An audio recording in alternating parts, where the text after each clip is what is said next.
Hi everybody, it's Evan Luzai from the Black and Blue, and I have my toolkit sitting in front of me right now. And what I'm going to do for you today is kind of go through it, pick at each tool, explain what I use it for, why it's in there, and I think that would be useful so you get an idea of what my toolkit is like. I'm going to try and make it quick because there are tons of tools in here, so let's go ahead and get started. Now, as you see, I keep all my tools in a Cinebag, which is not the first bag that I own. The first bag that I own is actually this little doctor bag here that I just bought at Home Depot for like 15 bucks or something. Cinebags are substantially more expensive. So anyway, let's just kind of go piece by piece here, and I'll explain to you what each thing is, if it needs further explanation, and why I have it in here, why it's valuable. The first thing at the top of my bag is this nice little rainbow tape roll.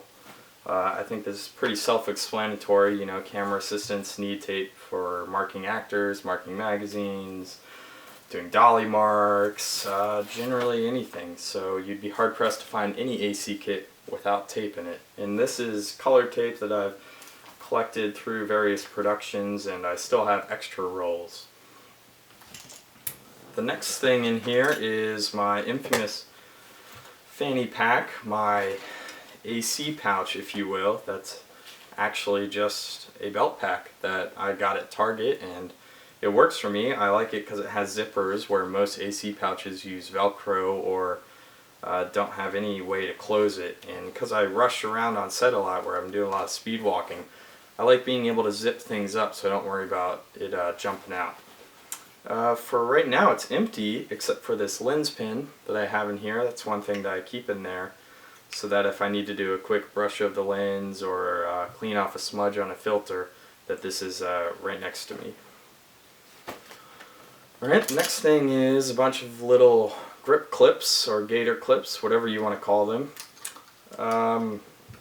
These I don't necessarily use very much for myself. The biggest purpose they serve is they're great to sort of add to a camera cart, and then you can add a bag of trash or hang your roll of tape from them or whatever. You know, they're just kind of a handy thing to have around, and I think they were only like $1.50 or $2 at Home Depot, so I just bought a bunch of them, put them on a piece of rope, and now they're handy. If we keep digging here, we have the infamous Fat Max, which will go out to 14 feet or so without falling down, and that's because it's super thick. And I did a post on this before about my particular Fat Max, where I went along and marked each number. So I'll make sure to link to that below the video, and you can go ahead and read it.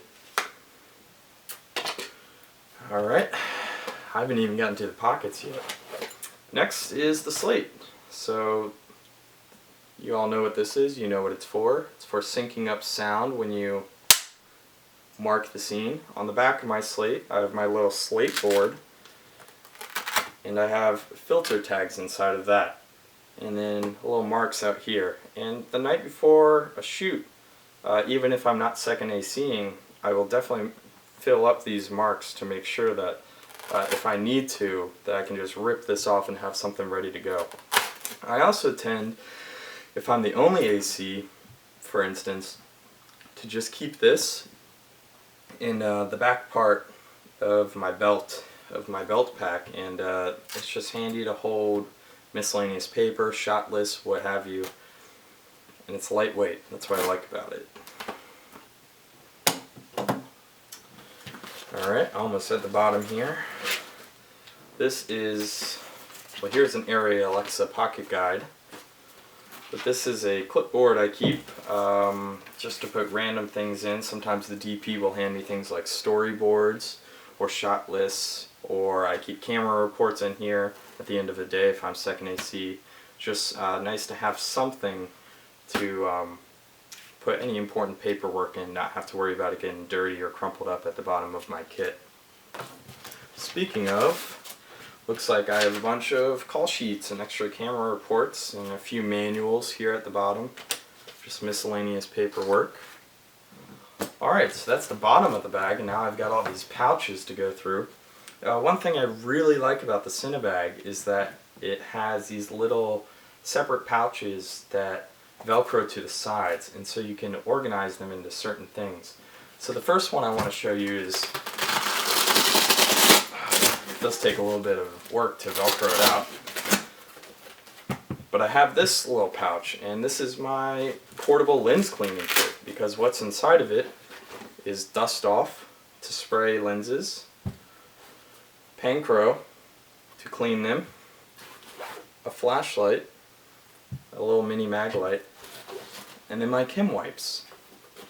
And what I really like about this feature of the Cinebag is that I keep all this in here, and so in an emergency where a lens, you know, a fire extinguisher has gone off and gotten on the lens or something like that, I can rip this out of my bag, rush it to set, and then boom, I got everything I need to clean a lens in here. It also just keeps it organized. The next little pouch that I have is kind of full of various little trinkets. I have a laser pen here, which is great for dolly tracking shots. I'm still figuring out the best way to mount it on some rails or something so I can get a consistent mark, but it's pretty handy. I only bought it for about 10 bucks at Office Depot. I got a pen, I got a Sharpie, I've got Velcro, which though is very expensive, is essential if you're a camera assistant for attaching filter tags to the matte box, to doing random do-it-yourself things. On my old tool bag I used to put Velcro on the sides, and then I could take these little pencils I have, slap them on the side, and they were readily available. I have extra dry erase markers. I have another flashlight in here, and then I have 8 of these camera wedges, and I actually have 2 different sizes. I have 4 of these, which are from Film Tools, and they only cost a couple cents. And these are good if you really need to get the camera high, or you just want some extra angle on it, something like that.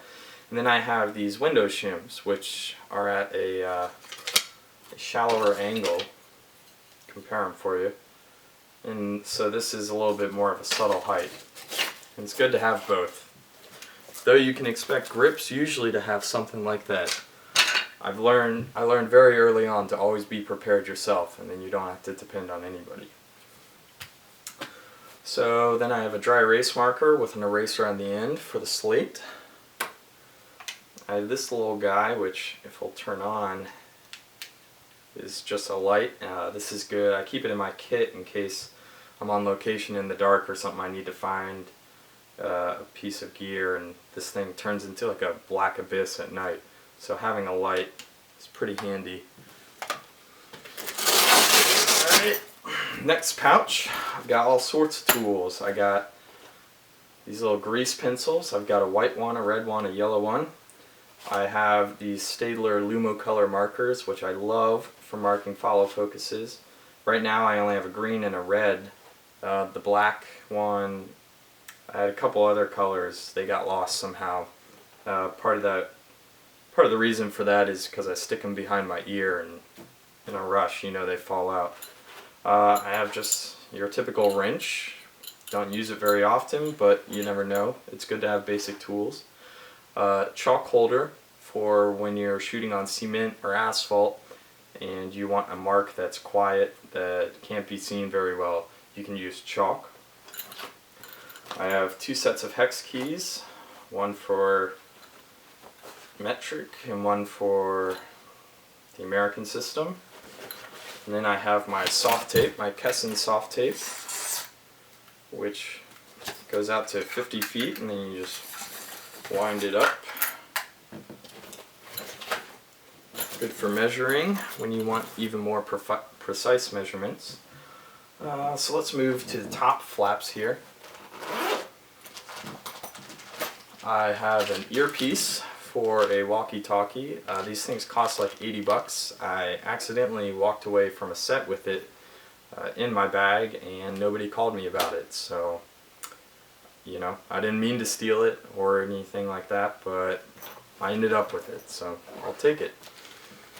I have this little leveler that my dad got with some tool he bought, and he had no use for it, so I figured I'd throw it in here. Although most of the time now I use my iPhone and the clinometer app if I need to level something. Moving up, I have a USB lens light, the one that I've written about before. This is great for red shoots where it plugs into the USB port. It just shines on and you can just stretch it over the lens. It gives you just enough light that you can see the barrel markings. I have a hotel room key, apparently from a shoot. Then I have a bunch of these little guys. They're similar to bongo ties. I'm not sure what their official name is, but they're good for when you just need to strap something onto something. You need to tighten, I don't know, your space blanket around your camera tripod. Got a BNC barrel connector. I originally bought 10 of these when I first bought my kit. I have one left now.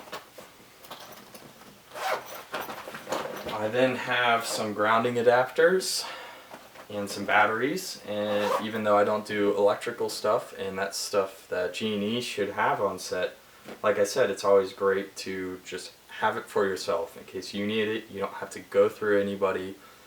You don't have to worry about them running out of them because they gave you one. So that's also why I have a cube tap. You know, it's great just not to have to bother G&E with this stuff, just to do it on your own, just to get it yourself. Well, one thing you do want to make sure you do is initial all your stuff with Sharpie to make sure at the end of the shoot that you get what is rightfully yours. And then in this flap I have a bunch of different computer cables,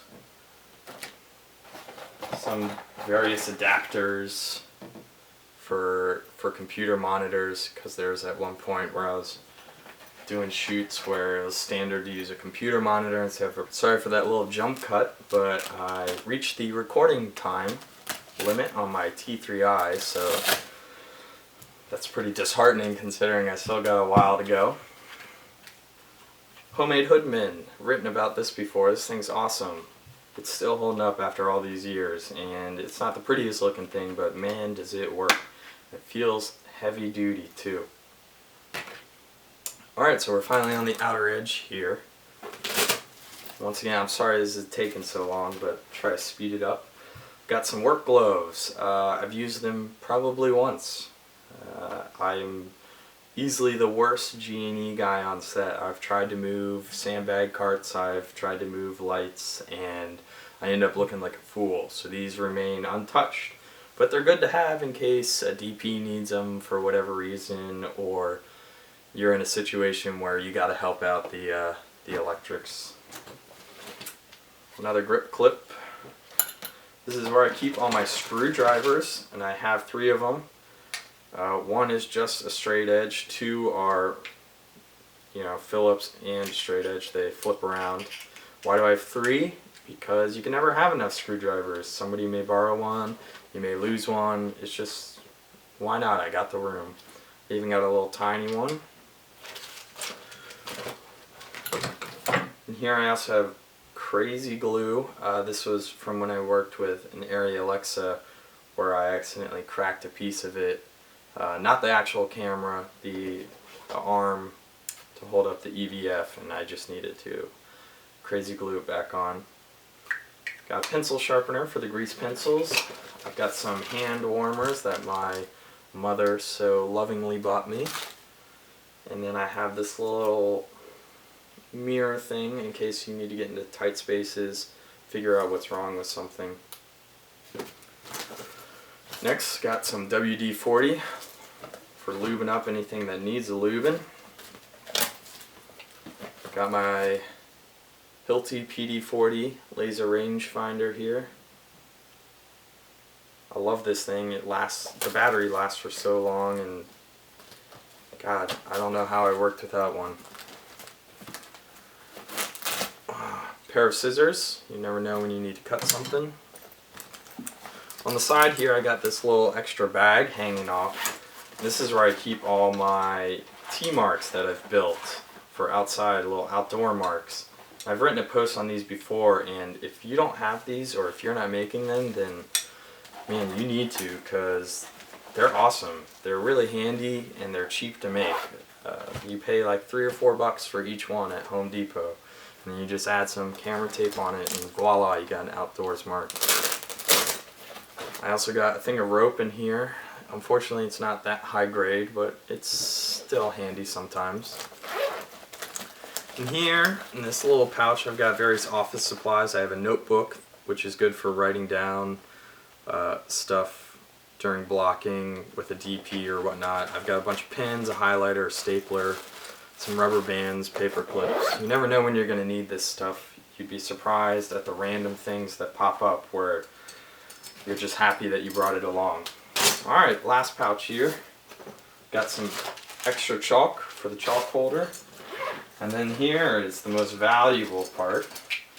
We got 2 bottles of ibuprofen. This is great for if you go out drinking the night before, you show up with an early call time. I guarantee you if I whip this out, offer it to anybody on set, they end up taking it. It's also good for when you get those short turnaround times and your brain's just not happy at how long you've been up. Got a lighter, because if you work with a DP who smokes, they're gonna want a light. And some chapstick, just because chapstick is good for your lips, I guess. And then you see I also got these Carabiners on the side here, which is good for linking anything to anything, like this, like my outdoors mark pouch. So I can just snap it off, take it with me, and snap it back on.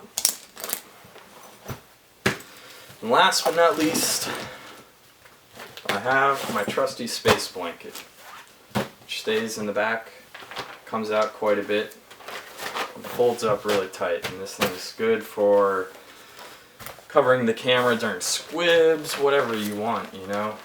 But mostly for when you need to cover the camera during lunch or in a staging area when you're not around it, when you need it to be kept safe.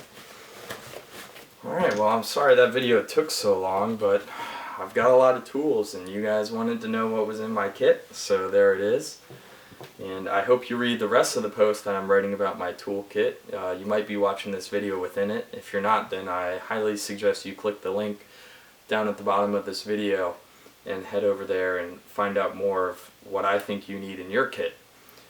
So thanks for watching, guys, and I'll see you later.